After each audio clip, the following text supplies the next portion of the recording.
Olá, seja bem-vindo. Nesta aula, vamos ver uma introdução aos tipos de dados. Quando estamos desenvolvendo um programa em Python, precisamos utilizar diferentes tipos de dados, como textos, números e outros. Por isso, vamos introduzir este assunto falando da importância de se saber os tipos de dados que estamos trabalhando.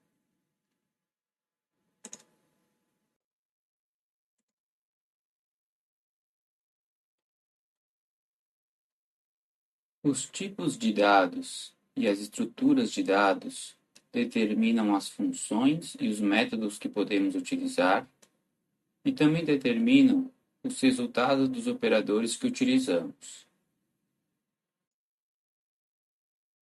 Vamos ver o exemplo 1, que nos mostra que os tipos de dados e as estruturas de dados determinam as funções que podemos utilizar.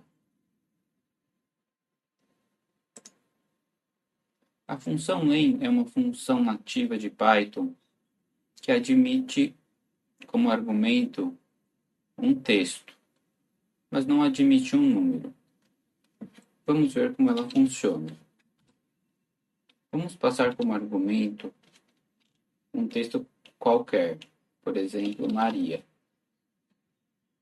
Ao executar esta célula, Python nos retorna em tela o número 5. A função len nos retorna o número de letras do texto que passamos como argumento. Veremos ao longo do curso que esse tipo de dado chama-se string. No entanto, nesta aula vamos chamar apenas de texto para simplificar. Caso a gente passe como argumento um número, por exemplo, 8, Python nos retorna um erro, porque a função len não admite como argumento um número.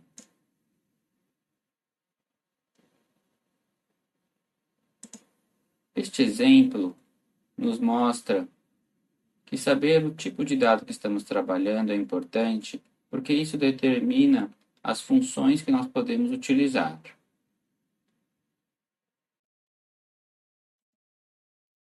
Agora vamos ver no exemplo 2 que os tipos e estruturas de dados determinam os métodos que podemos utilizar. Na realidade, cada tipo e estrutura de dados possui os seus métodos próprios. Utilizando um texto, como por exemplo Maria, Luísa, e utilizando o método Tyro, temos que Python nos retorna em tela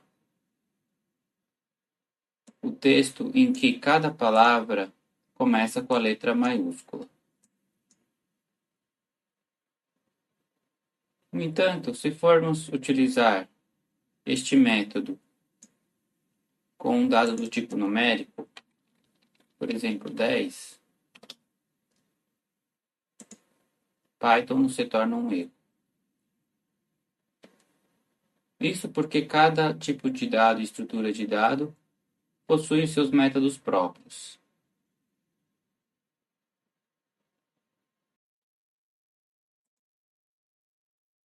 No exemplo 3, vamos ver que os tipos e estruturas de dados determinam os resultados dos operadores que utilizamos. Utilizando este operador entre dois números, por exemplo, 8 mais 7, executando esta célula, podemos ver que este operador, quando utilizado entre dois números, ele faz o papel do operador de adição. No entanto, se utilizamos dois textos,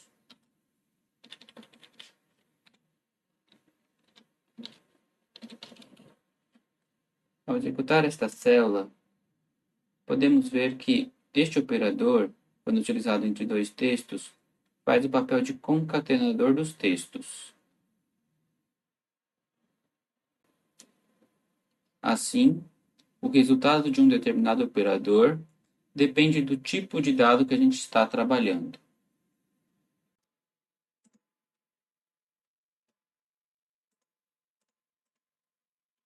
Nesta aula, vimos uma breve introdução aos tipos de dados. Buscamos ressaltar a importância de se saber os tipos de dados que estamos trabalhando. O que queremos enfatizar é que isto nos permitirá saber o que podemos fazer e também ter um maior domínio dos resultados que nosso programa irá produzir. Então é isso, até a próxima aula.